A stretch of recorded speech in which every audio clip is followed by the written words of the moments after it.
of the Missoula Board of County Commissioners. I'm Commissioner Dave Strohmeyer. I'm joined on my right, your left, by Commissioner Josh Slotnick and Commissioner Juanita Vero. Please stand and join me in the Pledge of Allegiance.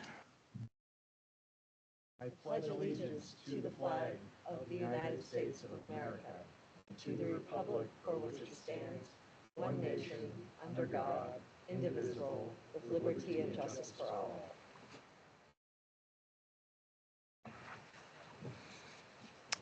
Missoula County acknowledges that this event today takes place in the Aboriginal territories of the Salish and Kalispel people. Cheryl, would you please share a few announcements with us? Hello, everyone. If you're joining us for this meeting virtually today, instructions for turning on closed captioning are on your screen. Little delay. If you're joining us in person, we'll have closed captioning on all the screens here in the Sophie Moise room. There will be an opportunity to speak during the meeting for public comment virtually and in person. We ask that all speakers today speak slowly and clearly. This helps with the accuracy of the closed captioning. If you're on Microsoft Teams, if you would like to speak when discussion has been open for public comment, we ask that you use the raise hand feature. This is the small hand button at the top of your screen. If you're calling in on the phone, you'll need to hit *5 to raise your hand. Once called upon, you'll need to hit *6 to unmute. If you have any questions, please find me during the meeting. Thank you. Back to you, Dave. Thank you, Cheryl. We have a resolution this week commemorating Homeless Persons Memorial Day. Commissioner Slotnick. Whereas winter poses extreme hardship for unsheltered and inadequately housed individuals, families, and children in Missoula. And whereas residents of Missoula will gather on the longest night of the year, December 21st, 2024, to honor and remember homeless individuals who have died in our community and environs. And whereas since 1990, December 21st has been designated National Homeless Persons Memorial Day by the National Coalition for the Homeless and the National Health Care for the Homeless Council, and it is recognized by cities and states nationwide. And whereas in remembering those who have died without a home of their own, we keep urgent the cause of ending homelessness, the need for compassionate response, and the city and county's collective commitment to prevent such deaths in the future. Now, therefore, be it resolved that we, the Missoula Board of County Commissioners, and Andrea Davis, Mayor of the City of Missoula, do hereby recognize the 21st day of December 2024 as Homeless Persons Memorial Day, dated this 12th day of December 2024, signed Andrea Davis, Dave Strohmeyer, Juanita Vero, and Josh Slotnick. Thank you, Josh. So today, as you might see on your agenda, we have 3 public hearings a little bit later, and you'll have an opportunity at that time to comment on any of those public hearing items. But this is your chance if you have any public comment on any item that is not on the agenda. Please raise your hand if you're online, and we'll call on you in the order in which you raise your hand, or come on up to the microphone and share with us what's on your mind. Okay, seeing none. On our claims list this week, claims received as of November 26th through December 2nd, 2024 by the Commissioner's Office total $511,975.79. As I mentioned, we have 3 public hearings today. Each of these will begin with a staff report, followed by an opportunity if there is a petitioner or an applicant or an applicant's representative. They can then share with us. That will be followed by an opportunity for public comment. We'll close the public hearing. The commissioners will ask questions if they so desire. We'll deliberate and take action. Our first public hearing is the proposed Gilliam family transfer, and Katie Reeder will provide a staff report. Katie.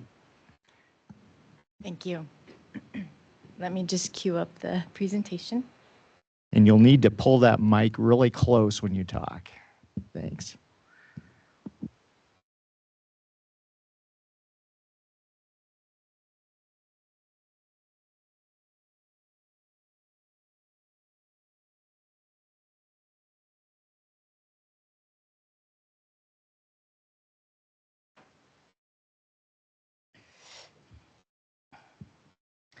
Good afternoon. For the record, my name is Katie Reeder, Planner for Planning, Development, and Sustainability. Today, I'm here presenting the Gilliam Family Transfer and Aggregation. This Request is brought forward by Brent and Kathleen Gilliam. The proposed family transfer and aggregation is located on Fred Lane, northwest of the Y interchange. This is the existing conditions of the tract at 10800 Fred Lane. The property had a single wide mobile home that has since been removed. The Gilliam family is proposing to create and transfer one new 2.51 acre tract to gift to Brent's parents, Dale and Tony Gilliam. They will retain the approximate 2.5 acre remaining tract.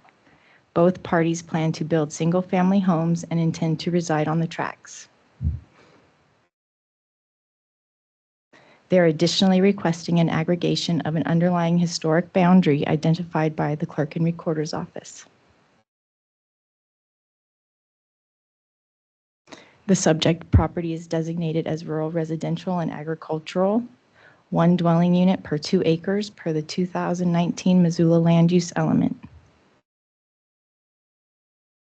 The property is zoned agricultural, rural residential 2. The max density is 1 dwelling unit per 2 acres as well. The proposal would create a density of 2 dwellings per 4.88 acres. This is the proposed transfer with the gifted tract, Lot 1 on the north part of the tract.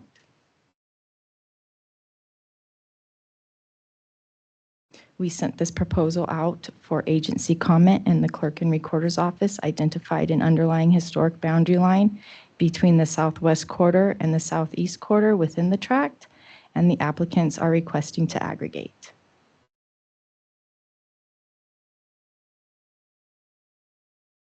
The Health Department noted the family transfer will be subject to sanitation review or applicable exemptions.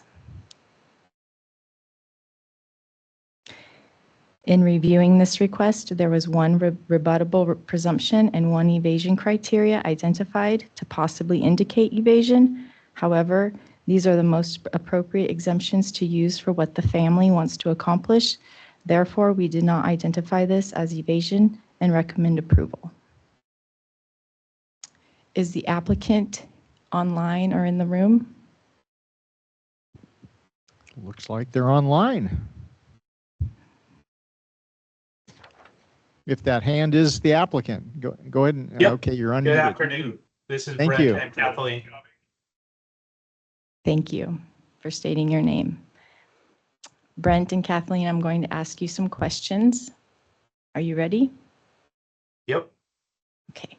Did you buy the property with the intent of dividing it? No, we bought it initially with the intent of building our home first. It became, as we bought it and dug further into it, we found there was the possibility of doing it and having a place to have my family, my parents near us. So that's why we intend or move forward with the request. Yeah, the application. Thank you. Do you or your transferee intend to transfer the property within the next year? No, we do not. Have you talked to anyone at the county about going through subdivision review? No, we have not. Will the property be developed? No. Will Not beyond the 2 single units that were discussed earlier. Thank you. Will the recipient of the property be residing on the property? Yes, as soon as possible. Thank you.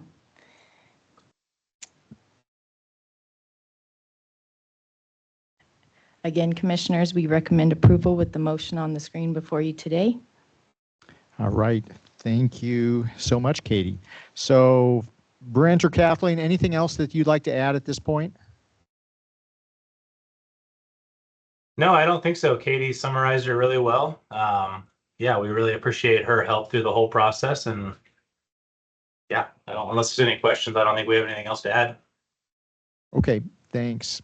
So this is a public hearing. Is there anyone online or in the room who'd like to comment on this proposed aggregation, and family transfer. Okay, seeing none, we'll close the public hearing. Questions from the commission?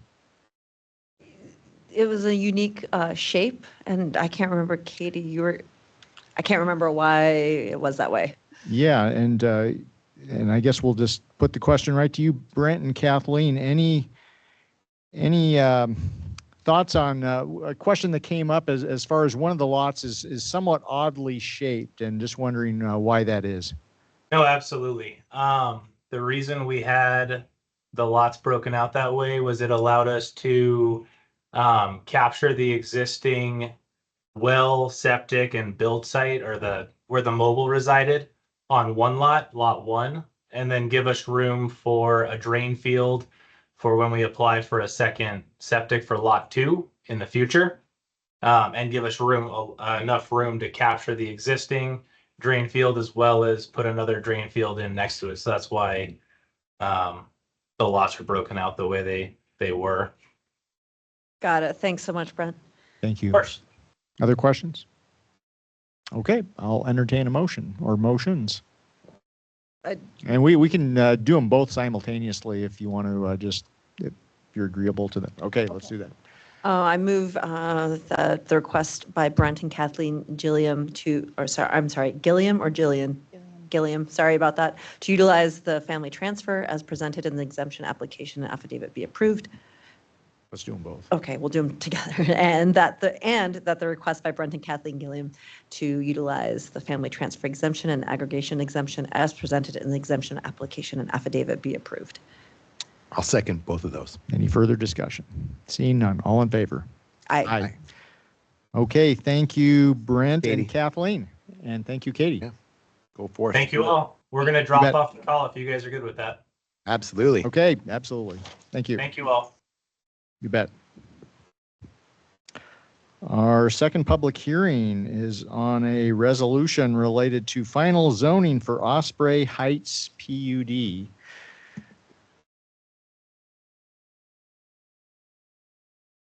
Jenny Dixon. Yes, thank you, Commissioner Strohmeyer.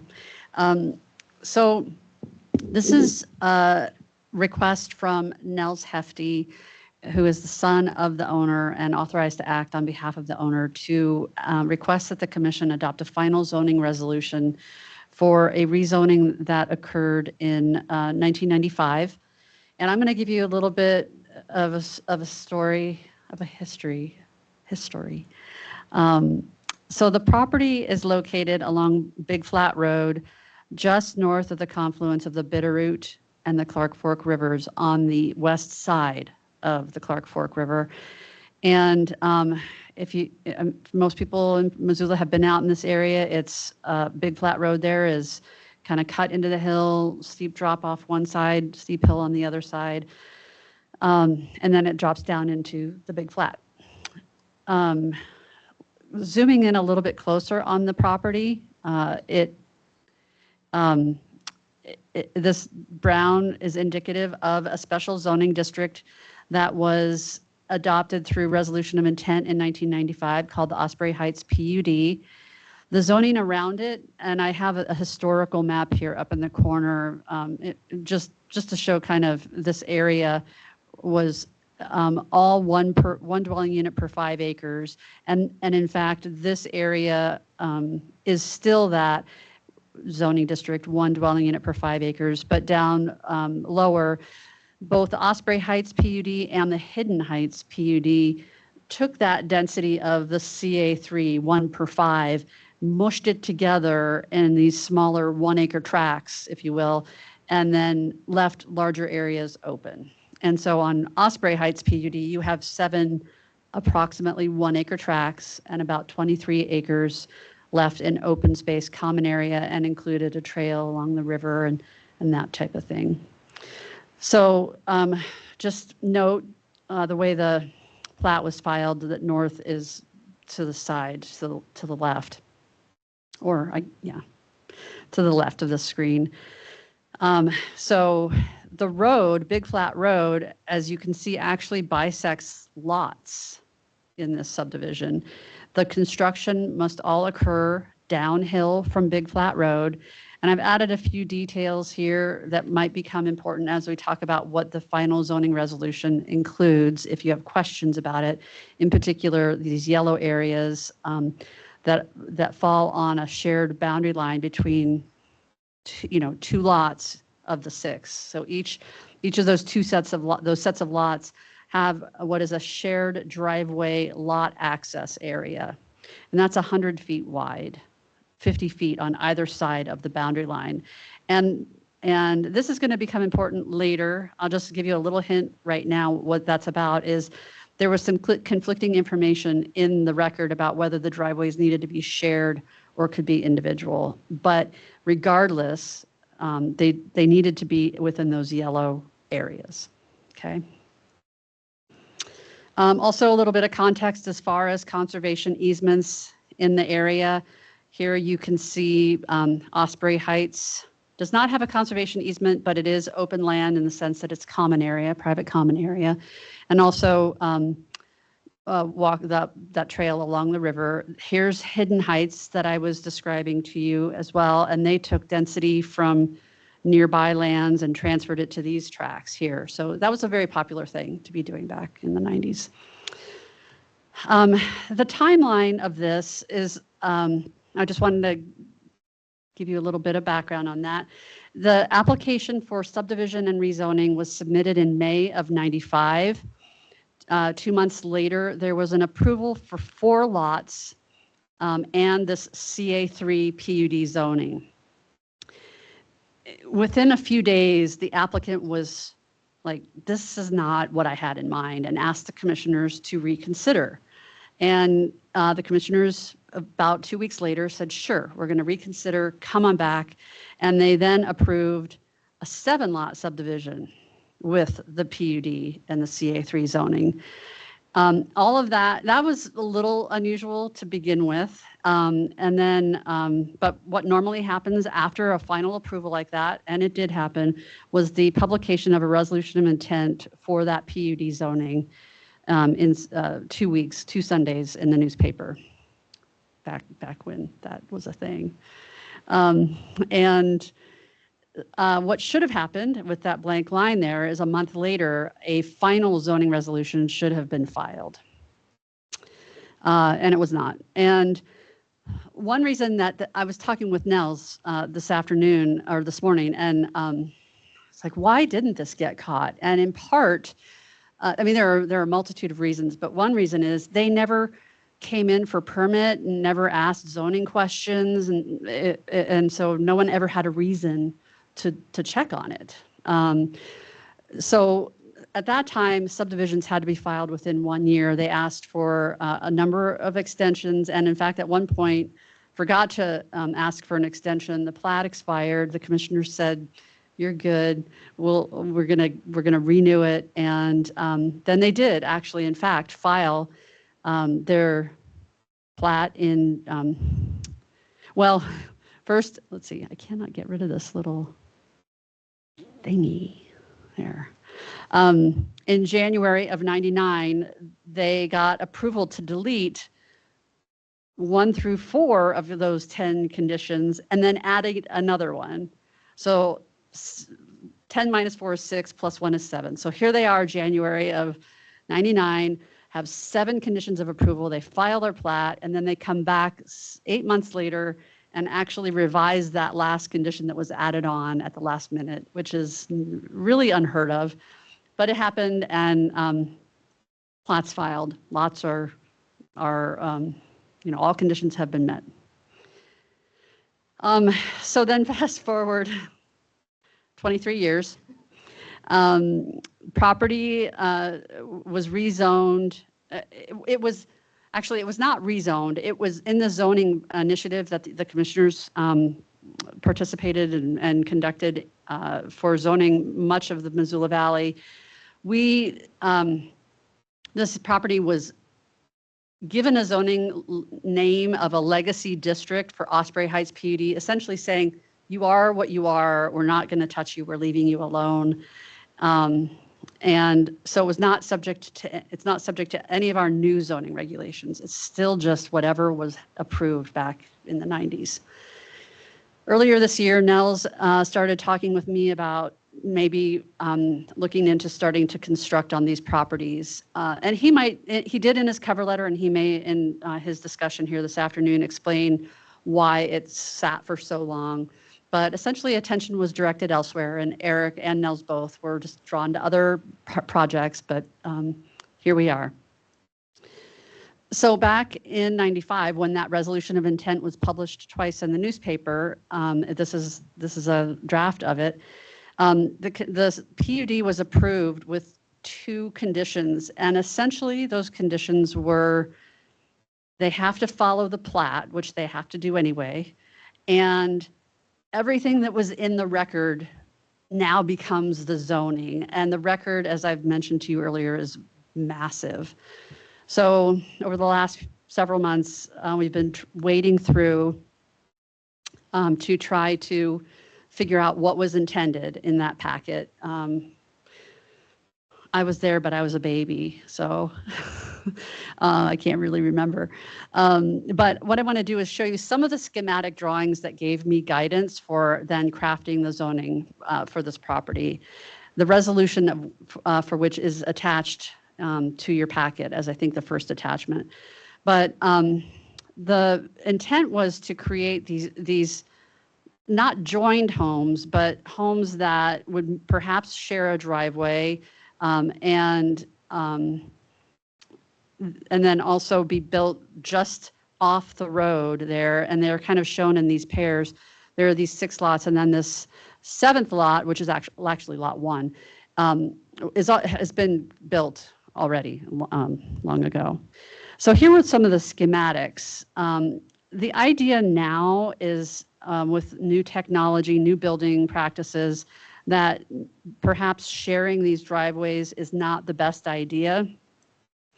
And initially, what I said to Nels was, I'm not in a position in doing this action to change that if that is what was approved. But because it became unclear, we then worked with Brent O'Connor and Eric Dixon over at Public Works and asked them to look at site distances to see if the record is unclear, is there any guidance that they could give us from an engineering standpoint? And ultimately they did, and the zoning is drafted with the option of using shared driveways as shown here, or individual driveways within that 100-foot.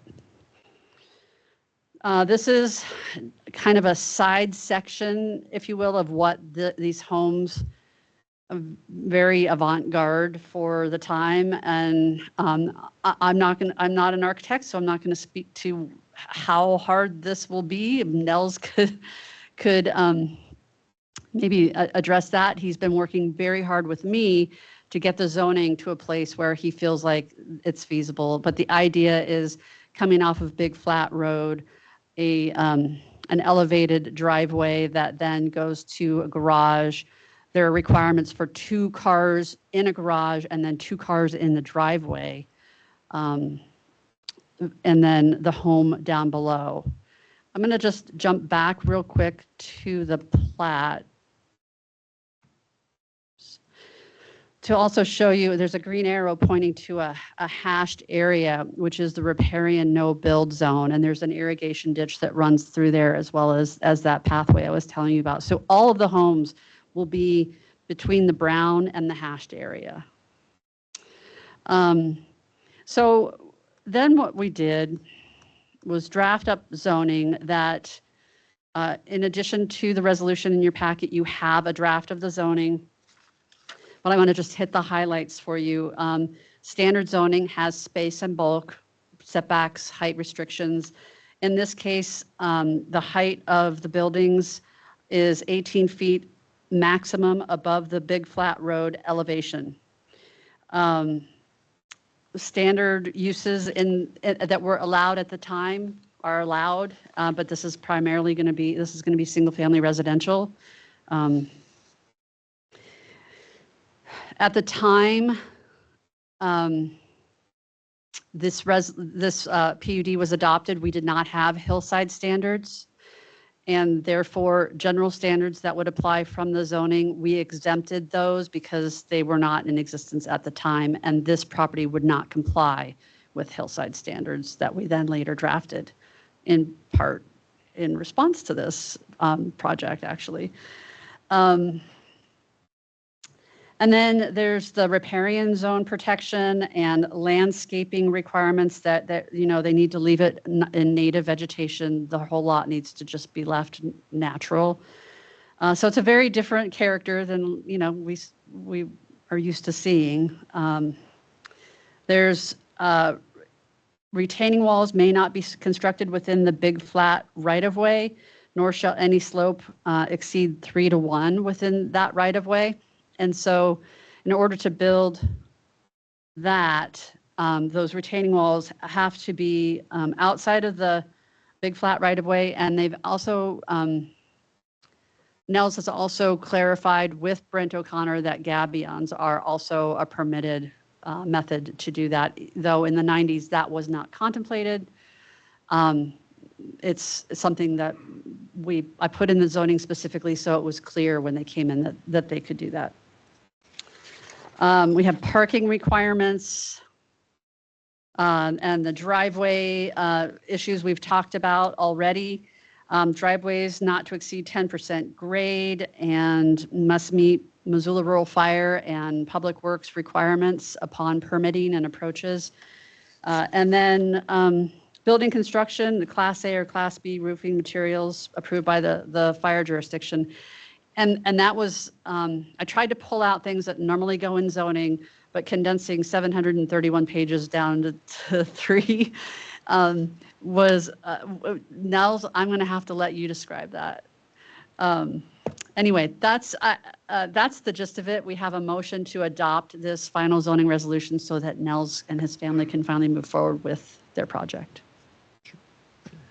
Before we go any further, I just want to note that anybody who's looking in, we are seeing the two far ends of the land use spectrum here, from super straightforward, well presented, real slam dunk easy, to crazy complicated and well presented. Just so the bookends here. There's a lot in the middle that we're not touching today. Just wanted to call that out. Thank you. Nels, are you out there, and would you like to add anything? Hello, yes, I'm here.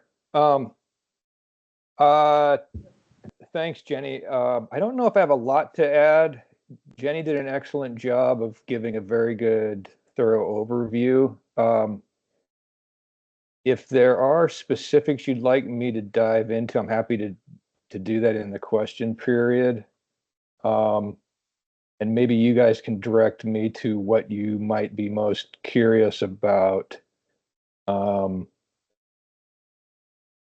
Yes, it is complicated on one level, but on another level, I think with these guidelines, it's become much more straightforward. And yeah, the process has been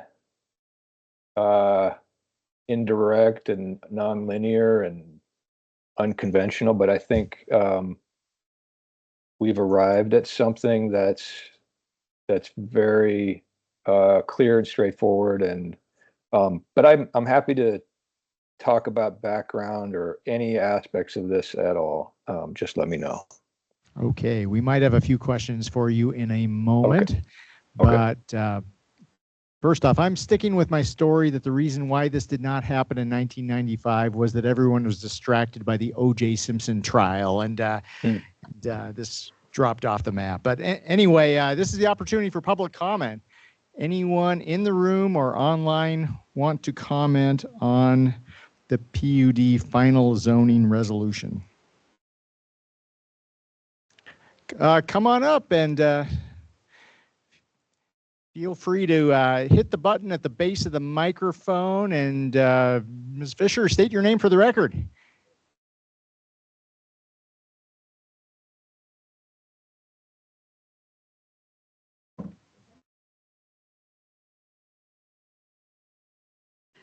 Nels, I'm going to punt that question to you, if you don't mind. If you know any information, that trail is in, as I would expect from the conditions of approval having been met.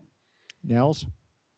Yes, well, there's actually two there's one trail and one ditch maintenance road. And I didn't hear the question on my end, but I'm assuming it's with regard to where that trail is and where it goes. Is that right? And is it a public, does the public use it? Oh, okay, yes. So the trail easement it begins between, right on the boundary between lots 1 and 2, and goes down and then zigs and zags a bit until it reaches the ditch, and there's a bridge across the ditch, and then it's you can walk to the ditch maintenance road and go from there along the river. So that zigzag line right at the south side of lot 2, it's straight along the lot boundary, and then it goes north Jobs. and then down. Yeah. Jerry, So that's was a 5 that foot is- wide Question, Jerry? easement. Yeah, and then it goes along the river. That is a public trail and has been since 1995. Thank you. Well, Thank you. actually, the public portion now, so the easement from 95 is just the one that goes from road to river. Okay, The ditch maintenance road is federal. I think it's Bureau of Reclamation, and they control the ditch itself as well. However, they grant some authority to the Big Flat Irrigation District to manage the ditch itself. I do not know about the easement or the maintenance road. I know ultimately it's Bureau of Reclamation's ultimately. And on top of that, I understand that John Cusker, the landowner across Clark Fork River, has an easement or has granted an easement to Bureau of Reclamation for that ditch maintenance road. So that might be more information than you need to know, but there we are. Thank you, Nels. Additional public comment. Anyone else want to comment on this proposal? Okay, we will close the public hearing and entertain questions from the commission. Josh? So a question for our esteemed council here. So I see in the conditions, there's mention of the grade. This area is super steep. And as you said, it's going to require some pretty intense engineering. And I gathered that both Nels and his father are architects, or were architects, and they know what they're doing, et cetera. I just wanted to ask John, let's say these guys get into this. We say yes, this all happens, and it turns out that because of the steepness and the soils and other factors that we might not be able to identify here, environmental factors, it turns out that they can't build anything here.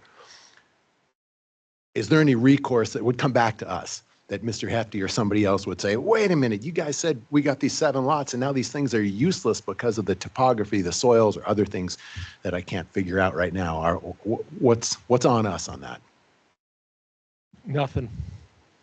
Okay, try not to be so verbose next time, John. Thank you for that question and answer. Juanita, do you have a question? I didn't know if Chief Finley or Shane Stack had anything to add from Is fire or- Missoula Rural here for this item? Commissioners Paul Finley, Missoula Fire, and no, I don't have any comment on this at all. So, Okay. Okay. Well, that is a good segue, though. Let's talk about landscaping and the native vegetation piece, because does that preclude doing any vegetation treatment or fuel mitigation in the home ignition zone? Because if it did, I can rest assured these homes might be a pile of ash Yeah, at no. some point. So No, it's really to prevent site disturbance and plantings of non-natives that would weaken the slope of the site. And so absolutely fire fuels management is not only permissible, but encouraged. okay, that's good to hear. Thank you. Yep. Additional public comment. Oh, we have a staff comment. Mr. Stack.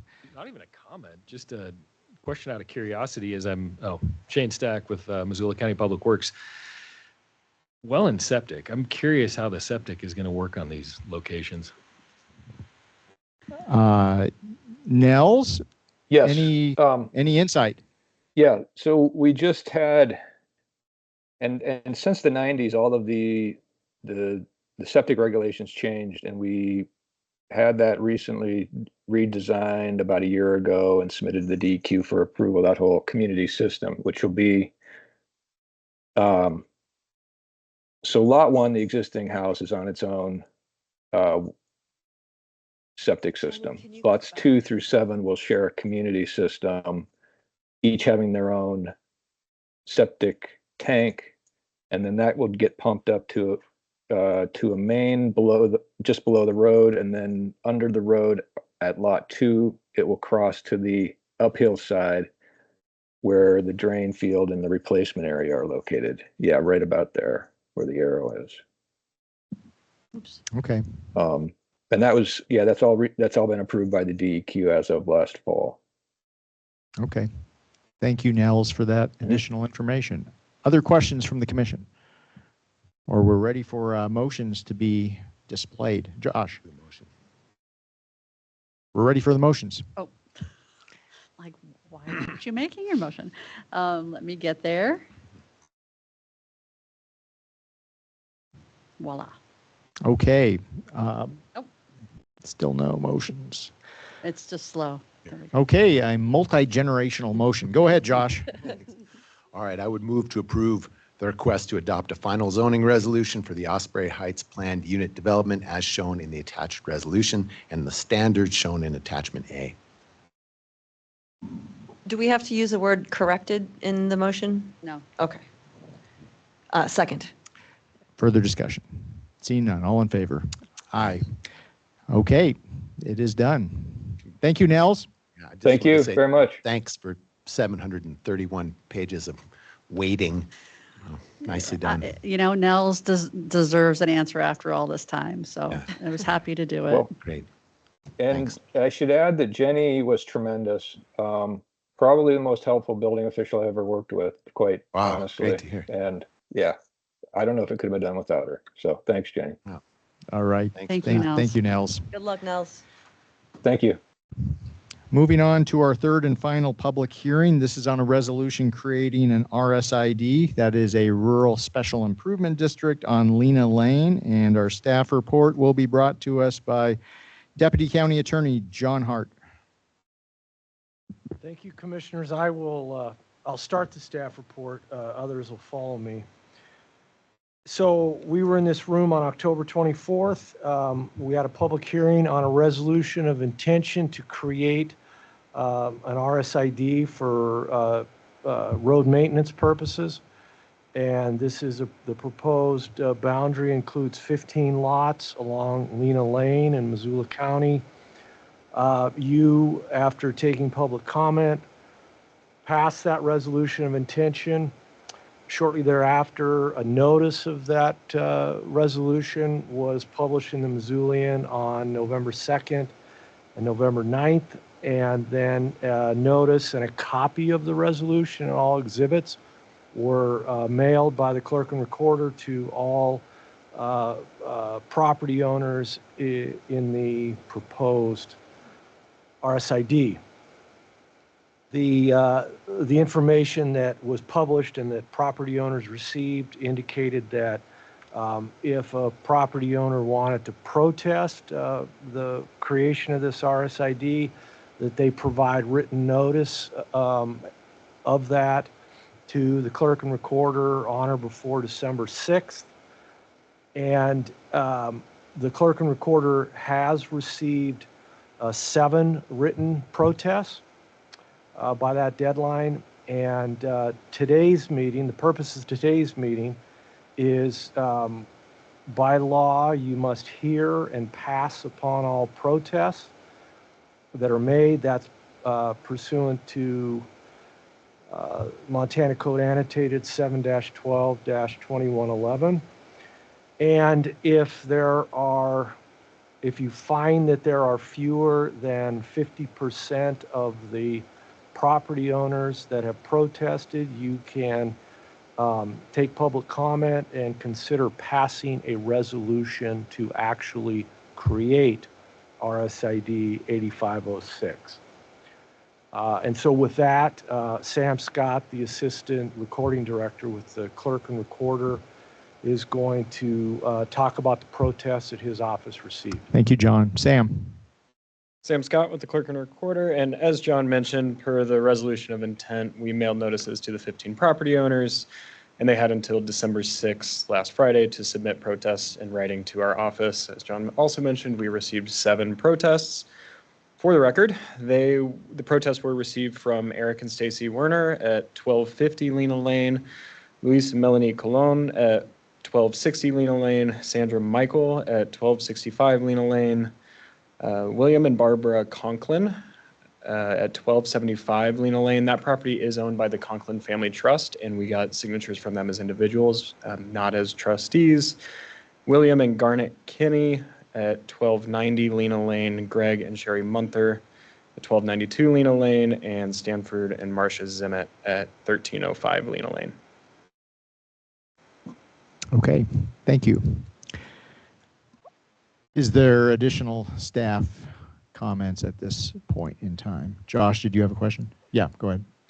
How many properties are affected and what percentage is 7? So we're talking 7 out of 15? 7 out of 15. I just wanted to double check here. So we are 15 properties and 7 protested, that's less than 50%. Okay, thank you. 50% or more, Automatically. the hearing would be over. okay. Thank you. Okay, thanks. So the way we're going to do this, we're going to begin by hearing from any of the petitioners or proponents, and then we'll take comment from the opponents. So any of the petitioners want to come up?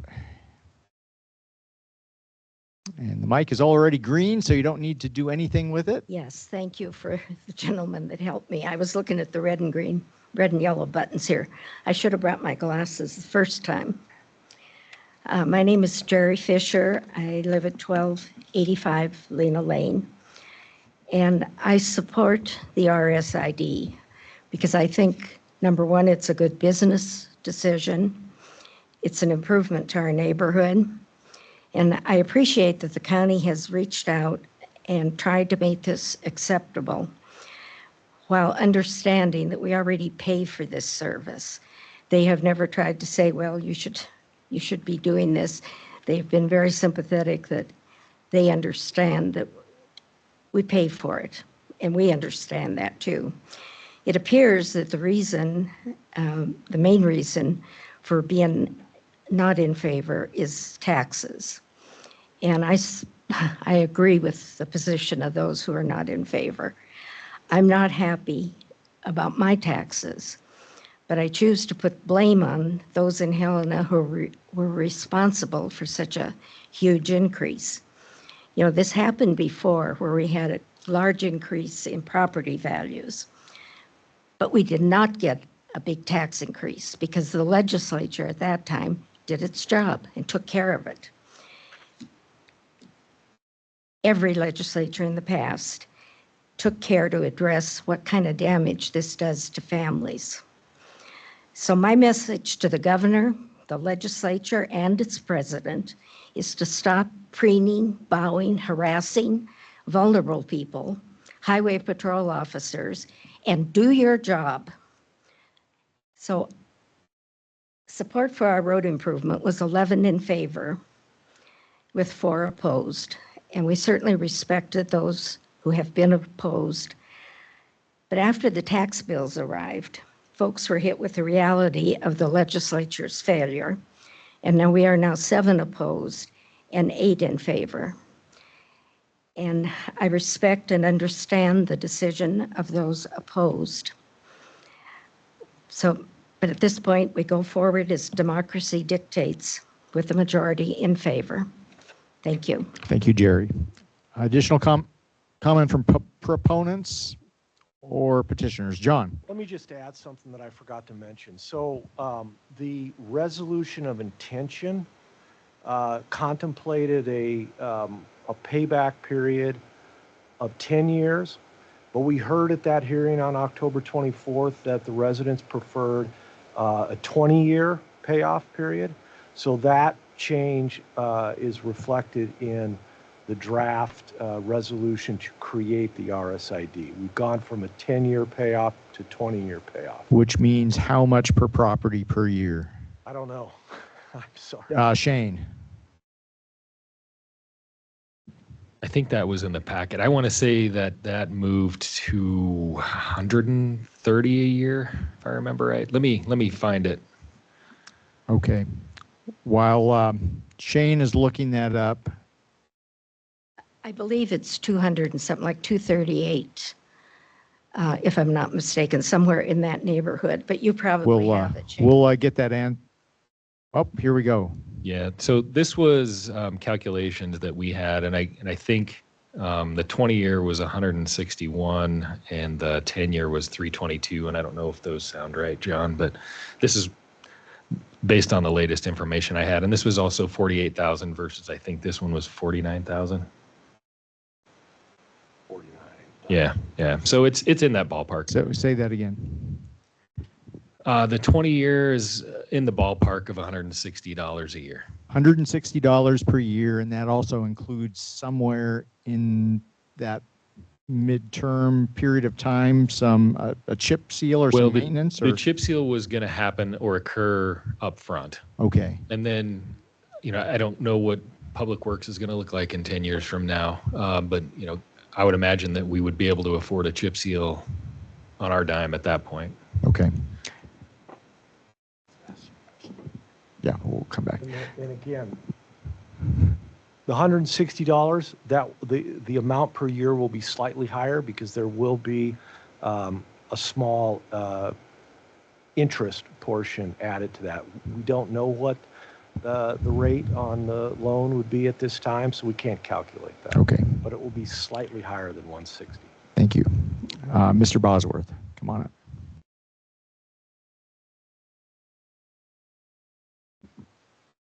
Thank you.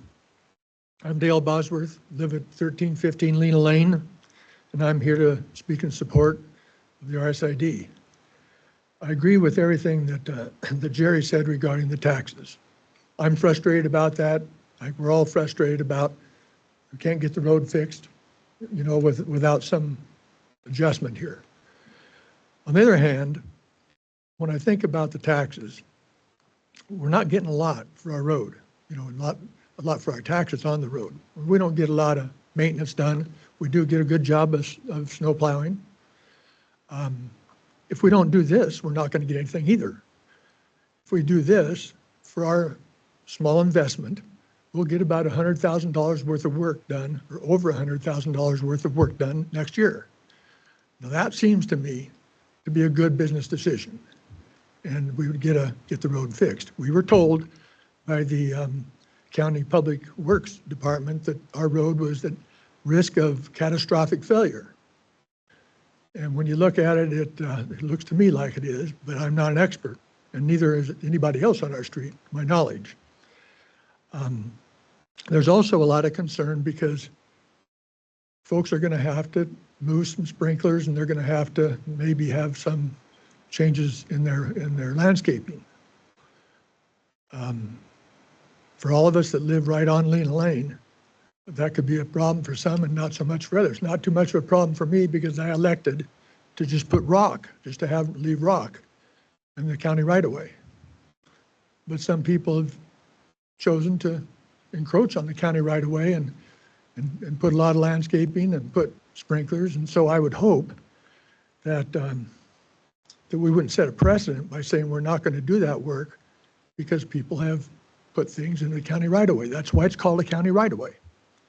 So anyway, I support it. I think it's good business, and I care a lot about the people who are concerned about it and are protesting it. And I'd like to help any of them that have to move some things. I'd be willing to try to help and get other people to try to help. By the way, I'm the president of the homeowners association that's on the south side of Lena Lane. The people on the north side are not part of that homeowners association. But anyway, I think it would be good for all of us to work together to try to make this happen. So I hope you'll see that too. Thank you. Thank you, Dale. Additional comment from proponents or petitioners? Come on up, sir.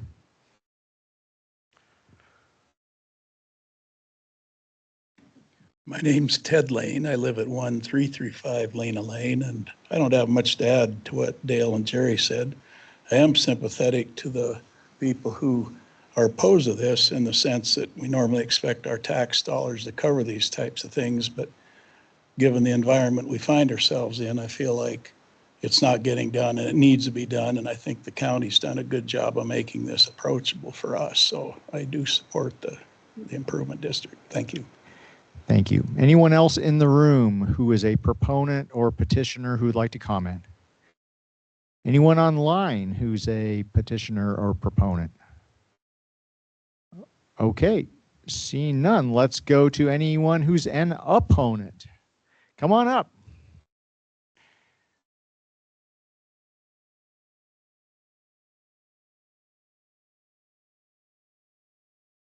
Good afternoon, commissioners. Thank you for giving me this opportunity to speak. Also, for the proponents of this, thank you so much for doing your diligence. And everybody on Lena Lane truly is appreciative of all the efforts and all the work you guys put into this and researching this for us. My name is Luis Colon. I'm a resident at 1260 Lena Lane. And I'm speaking on behalf of 6 other Lena Lane residents that are in protest of the continuation of 8506. Our objections fall into 3 categories of concern. One is a road failure assessment that was done, the proposed scope of work, and as well as the financial burden, which everybody spoke about and that at length. 1, misaligned road failure assessment. The county road engineer described Lena Lane, and so did Dale Bosworth and Jerry, as a catastrophic failure. Yet this doesn't align with actual conditions. By definition, a catastrophic failure means a road is completely unusable due to events like structural collapse. Lena Lane, while in need of maintenance, does not exhibit any major potholes, heaving, or rutting. And it remains passable, which does not meet the threshold of catastrophic failure.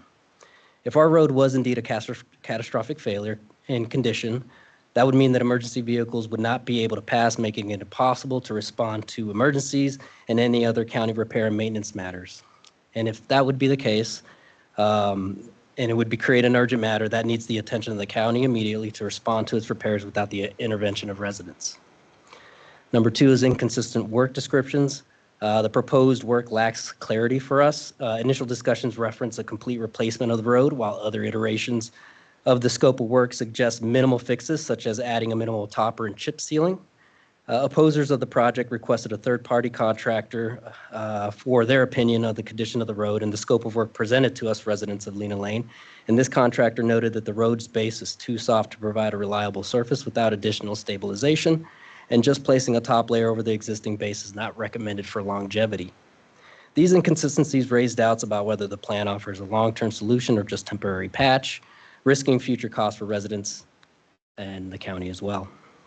Number 3, which was discussed earlier as well by Mr. Bosworth and Ms. Fisher, as well as Mr. Lane, the financial burden that it puts on us residents of Lena Lane. The RSID places an unreasonable financial burden on Lena Lane's residents, 67% of whom which are retirees on a fixed income, and others like myself with a young family that have rising childcare costs, makes it unfeasible.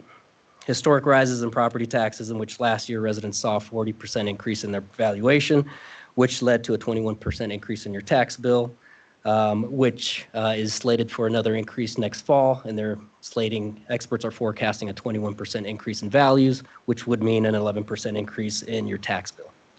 Coupled with soaring energy costs, which we'll see an increase in Northwestern Energy's costs go up in April of 2025, it has already stretched and will continue to stretch budgets without the help of avoiding this RSID. Additionally, as Mr. Lane mentioned, widening of the road by 2 feet on either side, which is stated for required drainage, could lead out-of-pocket expenses for residents to include, but are not limited to, landscaping repairs, irrigation repairs, mailbox post movement, and potentially costing individual residents thousands of dollars. As an example for myself, I got an estimate from a local irrigation company and was quoted upwards of $125 per sprinkler head replacement, which for me personally, I have 16 irrigation heads that border Lena Lane, so that would cost me an additional $2,000 out of pocket for repairs as a result of that work. And that holds true for many Lena Lane residents. In conclusion, the underlying issue is a lack of consistency for county maintenance, which has led to the road's current state. This is a county-owned and maintained road, and repairs should be funded fully through the taxes we already pay, not shifted onto residents through the RSID cost share program. Although we are short the one needed vote, we're at 47%, required 50% threshold. We urge the commission to reassess the road's condition for a consistent and accurate diagnosis, create a clear and transparent plan for long-term repairs, also fund repairs through the county budget reflecting the taxes that we already contribute to, and ultimately reject the adoption of RSID 8506. Lena Lane deserves proper maintenance, and this project should not add unnecessary financial strain on its residents. I'd also like to add there was a couple of mistakes made as far as overall cost. In the Missoulian, the public notice did mention a 0.5% interest rate on that RSID over the 20-year span. And then the 20-year RSID cost would be $191.75. If it was 10-year, it was $383.50. And also, Mr. Sam, I'm sorry, I don't know your name. The residents, Mr. and Mrs. Munther, are at $12.95, not $12.92 Lena Lane. I just wanted to make that public record. I appreciate the time very much. Thank you all for your time and attention. Thank you. Additional comment from opponents. Come on up.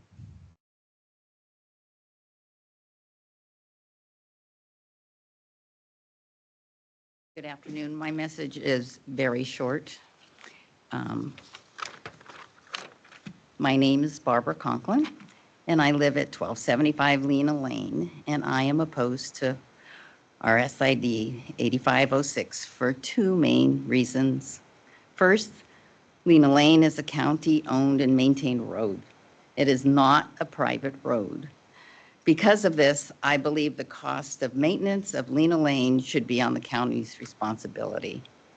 Second, this proposal has split our very, very nice neighborhood almost completely in half.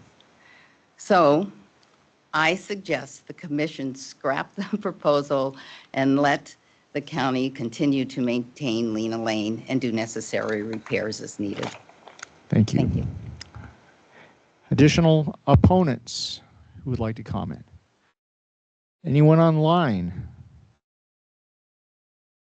Anyone want to comment in any fashion whatsoever on this proposal? Missoula Rural, you're still here. Do you have something to comment on relative to this? Commissioners, Paul Finley again from Missoula Fire. We are not aware of any degradation of the road to the point that we can't get across it, and so we don't have a further comment on it. Okay, thank you. Last chance for public comment on this item. Seeing none, I will close the public hearing, and this is the time where commissioners will ask questions, deliberate, and take action. Go ahead. Let's go left first. Juanita. Wanted to touch on Lewis's questions about the maintenance and the disparity or with the proposed kind of short-term, long-term plans. If you could clarify a bit, Shane, and answer his questions. Shane. Yeah, Shane Stack with Missoula County Public Works. I'll try to address as many of these of his comments as that I can remember, but you can see on the screen right now, that's information related to the condition of the pavement. The legend is to the lower right-hand corner. That gray color is considered failed. The corresponding Lena Lane color is also gray.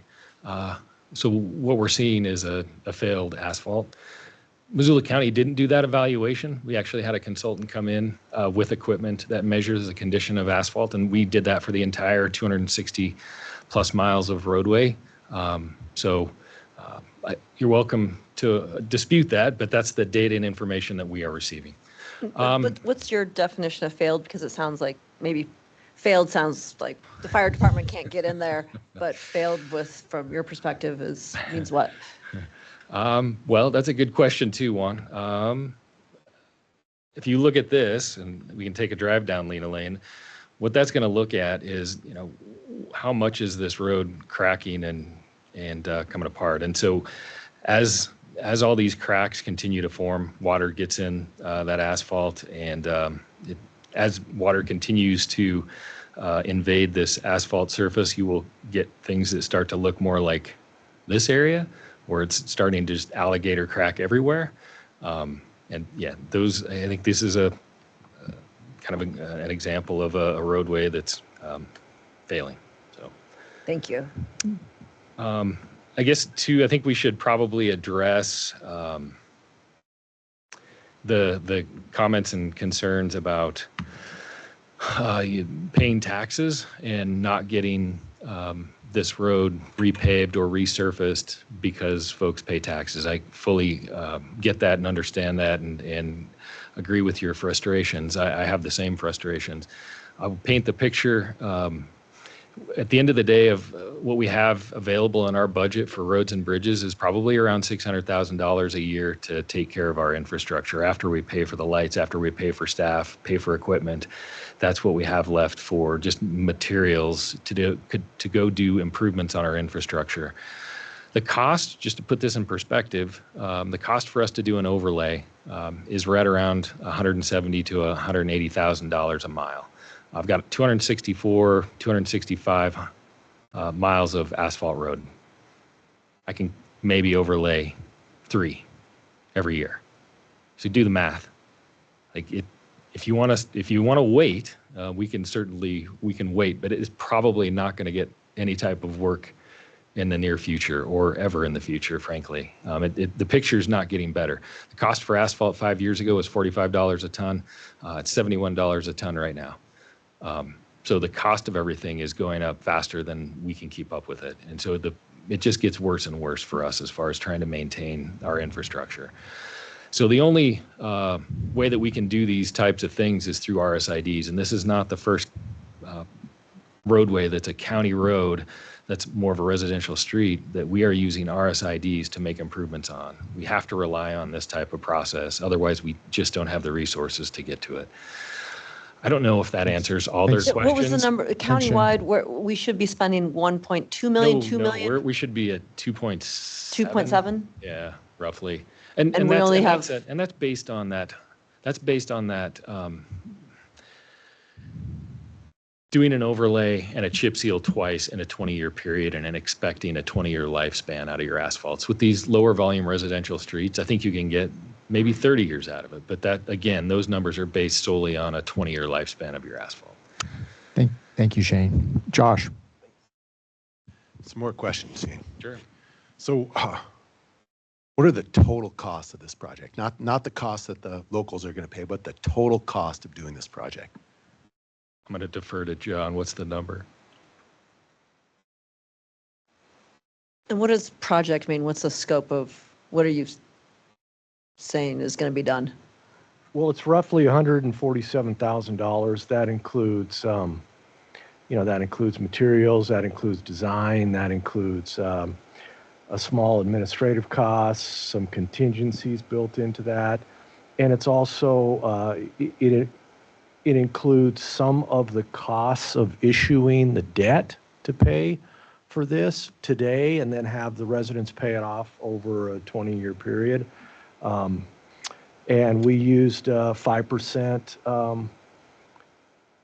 No, scratch that. I don't know what the interest rate will be on that bond, but there is a deposit that we have to make by law into the RSID revolving fund to keep that fund solvent, and that fund is something that we use to God, I wish Andrew Charney was here, but it helps make that debt marketable to the public, safe, at your municipal rate, and credit worthy.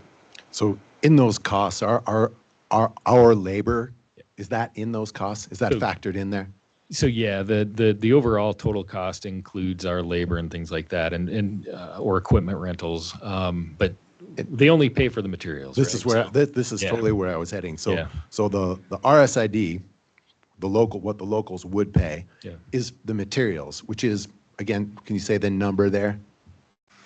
Well, with all the additional things added to, we're at 49,000. So you want to know what materials we're going to provide? Really what I'm trying to get at is what percentage of the total cost would be borne by the locals, and what percentage of the total costs are actually borne by the taxpayers? Rough number, it's a third to two-thirds. Which way? Two-thirds taxpayers, one-third locals. So 2/3 of the cost of this project would be paid for by all of the taxpayers in Missoula County, and 1/3 would be paid for by the locals. Correct. I just wanted to get that out. And without that 1/3, it's unlikely that any time in the next 20 years, we're going to see any improvements on this road. Unless something changes with our tax system and we start to generate enough revenue to cover the cost of our infrastructure, it's not going to happen. And I wanted to be clear and make sure I heard things correctly. I didn't hear that this road was a catastrophic failure. I heard that this road was at risk for catastrophic failure. What I see is just a classification of failure. When you look at the pavement condition index, it's 0 to 10. It's basically stating that it's a failed pavement. So, can I just say, so there's just a couple of realities here that are really unfortunate, but they are just real. We don't, as Shane said, we don't have enough money to tend to all of the roads in the county. That's just the reality. Other pieces, no neighborhood generates enough tax revenue to cover maintaining the costs of the roads in that neighborhood. So I live in the Target Range neighborhood. If we were to draw a circle around my neighborhood and say, we're going to take all the taxes that go to the road fund from my neighborhood and just apply those to my area, it wouldn't be enough to cover it. The only reason we can do the maintenance we do is because of an economy of scale, that all across the county people pay taxes and then we redirect that money. Well, given that that's how we do it, the bulk of that money is going to go to the roads that most people use because everybody's paying for it. If the roads that are used most and most often by the most people are going to get the most attention because we have these really finite resources. This RID system is not perfect by any stretch, but it also, just to note, doesn't put the entire onus on the locals, 1/3, 2/3. So you're still getting the benefit of being part of a larger group. You just don't get the same benefit that if you would enjoy, let's say, if you were driving on 7th Street out in the county. And I get that it's not perfect. I also want to say I appreciate Jerry identifying the problems with our tax system. You were spot on. Additional questions from the commission?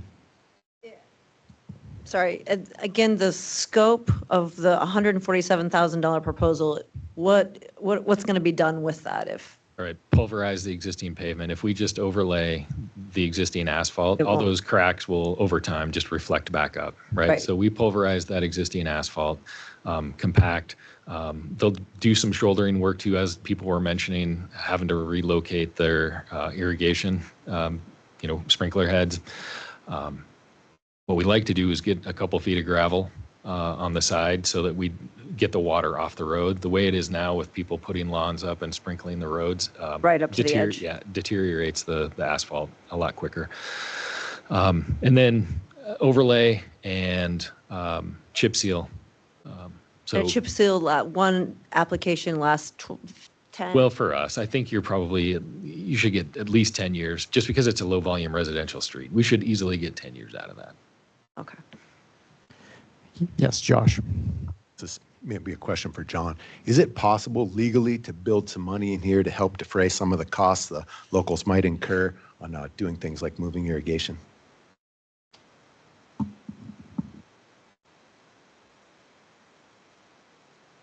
Well, it wasn't contemplated in the budget that was included as an exhibit to the resolution of intention. And I suspect it could trigger protests on the part of some of the proponents if they're having to shoulder the bill for people to relocate facilities that are encroaching upon our right-of-way. Additional questions? Okay, we are ready for a motion. Is there a formal motion to be considered? Or is it just what's written here, adopt a resolution creating RSID 8506? I never have my act together like the planning department. But any one of you could move to adopt the resolution creating RSID 8506. Eloquent. I'd entertain a motion.